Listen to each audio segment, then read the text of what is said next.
Welcome to this edition of the Business Video Look Ahead, your preview of the Business Video Expo to be held in Miami, Florida, February 2nd to February 4th. I'm your host, Steve Underhar. Join us this time, Greg Pulier, Chief Technology Officer of MediaPlatform. Welcome, Greg. Thank you. So can you tell us a little bit about MediaPlatform and the types of offerings you have for the business video sector? Sure. So MediaPlatform has been around for a long time, and we've been focused on selling software to large enterprises and other companies that do everything with video, from run live events to create libraries of these videos.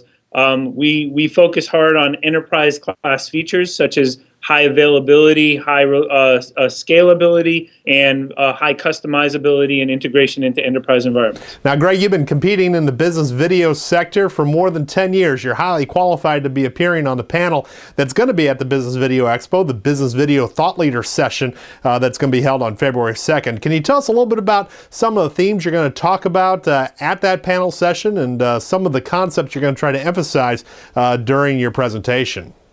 Well, I think the biggest trend are some of the new technologies that solve the infrastructure problem. So big companies are looking to deploy video in large ways. It's become a must-have. It's not a question of not being able to solve it. They have to solve it. And their choices historically have been incredibly expensive hardware-based upgrades to their infrastructure. And now there are software solutions to that. So I think that's going to be a big trend. The other thing is a lot of companies in our space, their software is really maturing, and the ease with which you can use it, the ease with which you can get started, and all of that has reached the next level.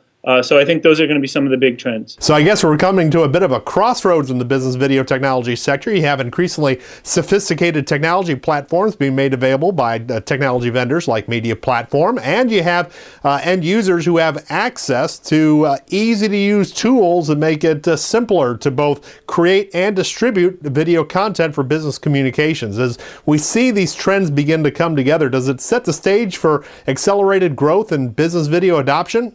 Yes, and I think that's coming from a few places. I think at one level it's coming from companies like my company that now have cloud offerings. The cloud-based service enables incredible scalability, worldwide access, high performance, cost savings, as well as still being able to preserve privacy and the types of things enterprises demand. So that type of advance changes some of the infrastructure challenges, as well as the software itself just getting easier and easier to use. And part of that is because companies are focusing on verticals, so they're providing the best possible experience for a particular vertical, say training verticals, or it might be pharmaceuticals or financial industry, as well as just the maturing of all aspects of the software. It's getting to the point where you really don't have to be a media expert to run your own webcast. Although, if you're running a major high-profile event, you still might use a team of people and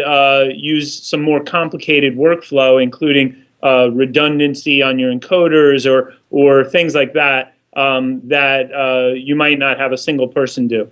So that's where it seems to be going right now.